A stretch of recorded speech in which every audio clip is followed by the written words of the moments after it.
picked up this 1994 SeaDoo GTX right here for free. This SeaDoo right here should be less work to get running. So this SeaDoo 94 GTX, he had it on the water, and he just said it's been sitting now for about a year, and the battery was dead, so he didn't get a chance to fire it up to see if it's still running. I mean, these traction mats, pretty worn. I noticed too that I don't think that was the stock drain plug. It's like a live well or boat drain plug that just drilled a hole out, but I mean, it works. What else we got here? This was the funny part too on this. So the front bumper is missing, and I don't know if it was him or someone else just thought it'd be a good idea to just cut a piece of tire and just screw that on. So I'll have to get a new front bumper. The seats on both of the skis need to be redone. I've done that before. It's not too bad of a job. But the motor here, you know, these motors look a lot, this one looks a lot more simple than the other one. So, I mean, just the paint, all this grease and stuff should clean up. But at least this one looks fully intact. Alright, I got the spark plugs out, so I'm just going to throw some fogging oil to lube up these pistons in the cylinder here. Ooh, that might have been full of water. Well, I may need to actually turn this over to get all the water out and then re-lube it. Alright, so I took the battery out there. It was pretty nasty. The guy said it was dead, but I got it on a charger. This was the only ski that actually had a battery. So I just got some jumper cables here and a 12-volt battery. We're gonna hook up and see if this thing wants to turn over. Sweet. I got my grease gun here, and I'm gonna grease the drive shaft. All right, let's see if this thing wants to fire up.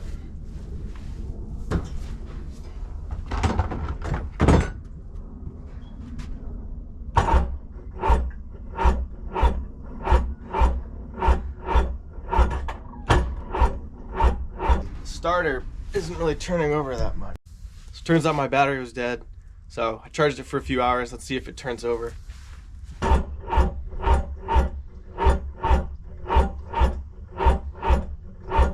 Okay, update on this SeaDoo here. So the issue I was having was a battery issue. Because I was using a 12-volt marine battery with jumper cables hooked up to the battery cables in the ski. I'm no jet ski mechanic, maybe this is common knowledge, but I think the issue is that with the jumper cables touching the battery cables and not directly hooked up to battery terminals, it wasn't getting enough like cranking amps or voltage to the starting motor, and so when I had the spark plugs in, it was just sputtering. So now that I have a proper jet ski battery in there hooked up to the battery terminals, it spins over a lot faster. You can hear it, the spark plugs are in and it's turning over now. So, you know, I spent a lot of time thinking I had a bad crankcase seal or maybe a bad starter motor, but turns out it was just the battery, so I'm happy for that. Okay, I got a little bit of mixed two-stroke. I'm gonna just throw that into the carbs.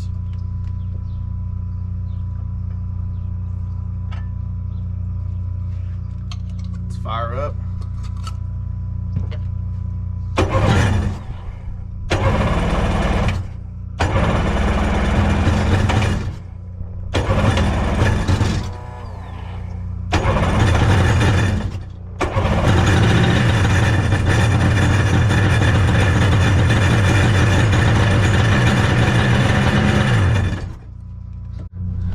I don't know if you guys can see up in there, but there's like a old wasp nest down in this jet pump here that I need to clean out. Okay, so cosmetically the ski needs some work, you know. I want to repaint these. I need to take off these stickers here. You know, there's all these gray fuel lines in here that I need replaced. I want to clean out, use some degreaser and clean out the hole. The carbs probably need to be rebuilt. What else here? Yeah, this is pretty faded. Want to repaint this. You know, there's a couple chips in the fiberglass here that need to be retouched up. And you know, I started inspecting this tire. I love the ingenuity of it, but there's definitely some cracks, yeah, in the hole here, so you can see why they did that. Okay, I got a 25-foot roll of some new fuel line here. I don't know if you can see, but look at all this greenish blue sludge that builds up from these gray fuel lines, because these have these plastic liners, and there's just too much ethanol in today's fuel, and it just creates this green blue paste when those liners melt. Yeah, so all these gray lines, these are a reach. Just using some long pliers, try to pop these off. Okay, now you can get a really good look at this green sludge from these plastic liners that melt with ethanol. You can see this like yellowish liner in there, and that's what melts over time. So I found the easiest way to replace these is just take it piece by piece and then just measure out how much fuel you need, and then just trace it, and then just give yourself like, you know, maybe a ½ inch or inch extra just in case. So I'm still waiting for a carb rebuild kit, but might as well do the fuel lines. But I don't want to plug these new fuel lines, you know, back into these green sludgy outlets here. So just label the fuel lines since I can't remember shit. See the condition of this fuel here. Oh yeah, that's nasty. Just the outer rim is nasty. Alright, so I got the fuel tank out here, and you can see the difference. There's definitely water in this fuel. So glad I took the tank out and got all this water out. Alright, so I got the oil tank out, and I don't know if you can see in there, but this oil is like pretty brown and sludgy, so I'm gonna change that out. I kind of feel like he mixed like red SeaDoo oil with like blue oil, because it's almost like purple. So either way, it's good to start with fresh oil. Okay, I'm gonna start rebuilding these carbs. I mean, you can really see now all that blue sludge from those gray fuel lines, what they caused. Got a rebuild kit. I'm just gonna show one carb here, but let's just see how dirty this carb is. Oh yeah, nasty old deposits of something. Let's see, there's a filter in here. Oh yeah, that thing is super full of just brown stuff. Yeah, so all these deposits came out of this one filter right here. And then just on the first valve, all this green goop came off of this valve right here. That fuel is nasty. So much dirt coming out right now. So I don't know if you can see this screw right here. It was already stripped out, and I stripped the shit out of it trying to get it out, but I'm actually amazed. I used these cheap extractor kits. I've never had much luck with these. Like, I've damaged so many screws, and I actually, for once, got it out. So we can actually get to these jets under here. Alright, so there's two jets, one here and one here, so let's clean them. You can see through it, so that looks good. Okay, so I want to extract this really small jet in there, and it's brass, so I don't want to strip it. So, I mean, here's a little flathead. I mean, that fits, but there's too much play in there, and I know I'm going to strip it out. And so I have this one right here. This one's just a little bit too wide, and so what I've done before is I just take a Dremel and I just shave down the edges on the side here to make it fit, to make a flathead that won't strip out this jet. Okay, so now this modified drill bit fits. If you can see, like, this jet is just so tiny, it can clog really easily, so I just really wanted to make sure that this jet is clear. So I'm working on this other carburetor here, and look at all this like gelatin like deposits in here. Like, I've never seen a carb probably this bad. I think that's just that plastic liners or water in the fuel just making this goop. Look at that. A for effort on the tire. Yeah, I bought off a 95 GTS this bumper, which looks like it's the right size, but I'm gonna have to do something about this. Okay, so I'm working on this SeaDoo bumper, and you know, it's pretty fucked up. Like, you know, he must have really smashed into something, knocked the bumper off, and damaged all this fiberglass. You know, so never fiberglass before, so it's probably gonna turn out shitty, but you know, as long as I can like try to patch up some of these holes, make it look decent, you know, I'd be happy.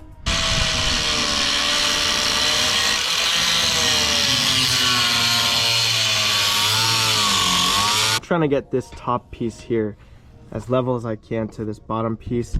Before it was sticking out a bit, so it's pretty much getting close to being level, so I'm gonna try just sanding it just to even it out.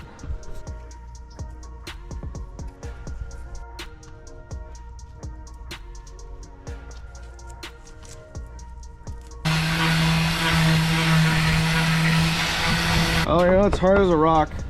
They're not the prettiest, but you know, I don't think it's gonna leak.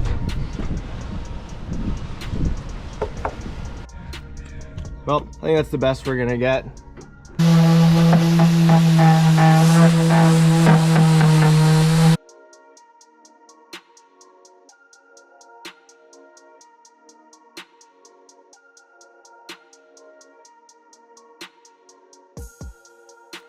All right, get yourself a pneumatic staple gun. It makes it so much easier and faster.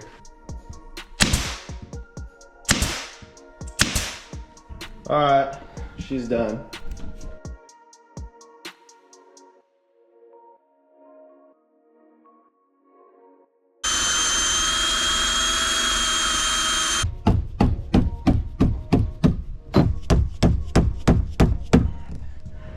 So I got my engine hoist, lifting up the jet ski just so I can get it to drain since I don't have a jet ski trailer yet.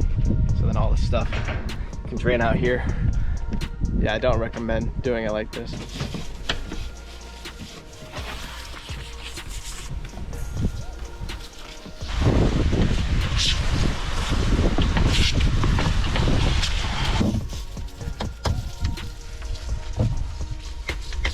Inside looks a hell of a lot better. I mean, there is so many leaves in here. Oh, here's the ski, all closed down, just soap and water, nothing crazy.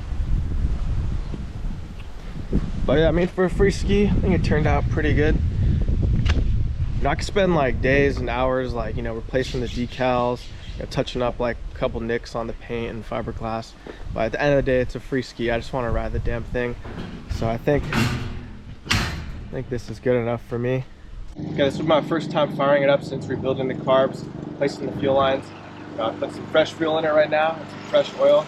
So it may take a few tries to fire up since it might take a while for the fuel system to prime these new lines. So let's try firing it up.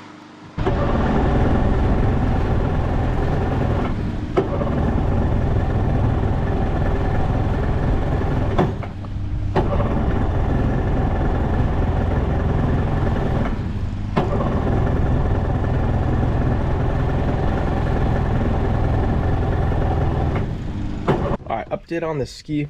I can't get it to seem to stay running. I think it's not getting enough fuel. So I've gone through the carbs a few times. You know, they're clean, the needles are good, the filters are clean, the fuel's good. You know, I'm kind of thinking I got an air leak somewhere, or potentially the pop-off pressure is off. And so I'm kind of leaning toward the fuel selector here, since this is the original one.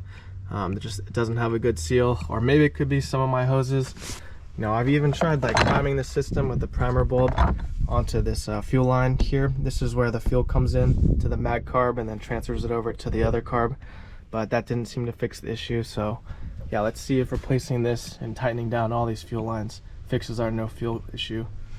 All right, I got a new selector here I'm gonna hook up. Let's see if this fixes our issue. Okay, update on this SeaDoo here. I literally just did a compression test earlier today. It was reading like 160 on each cylinder, and I was firing it up, and this cylinder right here, this piston, had a loud bang, and I popped the head off, and this piston literally blew up. There's pieces of metal right there. There's chunks missing on kind of all around the piston, so yeah, this sucks. Well, the piston ring broke. A bunch of this white crap in here. So yeah, I gotta rebuild this piston now. Okay, so here's a final update on this free SeaDoo. So it needs a top end rebuild. It wasn't getting fuel, and so I had poured some mixed two-stroke fuel down the carb to help fire it up. And then somehow after doing that a few times, the piston decided to blow up. You know, I'm not the best jet ski mechanic. I haven't worked on that many, so yeah, I don't know what else I could have done, but I just don't really feel like rebuilding the top end on this.